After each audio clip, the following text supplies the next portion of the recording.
আজকে ব্রাহ্মণবাড়িয়ার খুব ফেমাস একটা ট্রেডিশনাল ফুড মানে উইন্টার সিজন হয়েছে আর পিঠা খাবো না সেটা কি হয় নাকি দেখতে দেখতে তো শীতও প্রায় চলে যাচ্ছে।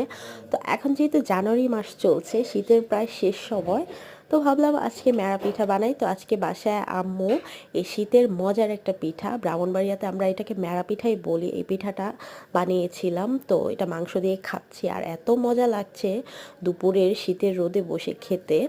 তাছাড়া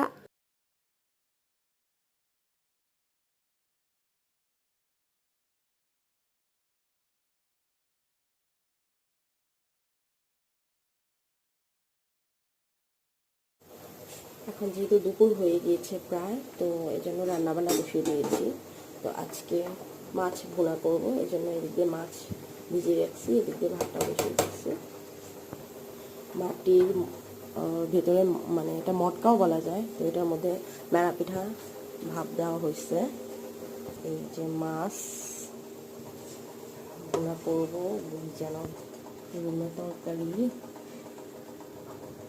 মাংসের বিভিন্ন তরকারি, কাঁচা পাকা টমেটো, মেরা পিঠা হয়ে গেছে। পিঠার মেরা পিঠা কমু না, পিঠার নাম কমু না, তো অনেকেই মেরা পিঠা কয়, এটাতে অন্য কোনো পিঠা কয়। এই যে আমাদের ব্রাহ্মণবাড়িয়ার একটা বিখ্যাত পিঠা, এই পিঠাটাকে আমরা মেরা পিঠা বলি।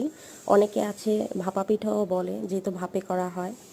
তো আপনারা কে কী নামে এই পিঠাটাকে চেনেন বা কখনো খেয়েছেন কিনা অবশ্যই জানাবেন। এই পিঠাটা চালের গুঁড়ি দিয়ে করা হয়, আর এই পিঠাটা মাংসর ঝোল দিয়ে বা ভর্তা দিয়ে খেতে অনেক ভালো লাগে। গরম ধোয়া ওঠা মেরা পিঠা এখন ঠান্ডা করার জন্য একটা বড় পাতিলে ঢালা হয়েছে, আর এগুলো খাটের উপরে রাখা হয়েছে। তো ঠান্ডা হলে সবাই মজা করে খাবো। আর এগুলো এমনিতেও খাওয়া যায় ঝোল দিয়ে, তাছাড়া তেলে খেতে আরও ভালো লাগে, ক্রিস্পি ক্রিস্পি হয়। আমি আনতে করি রোদ, রোদ আছে সুন্দর রোদে পিঠা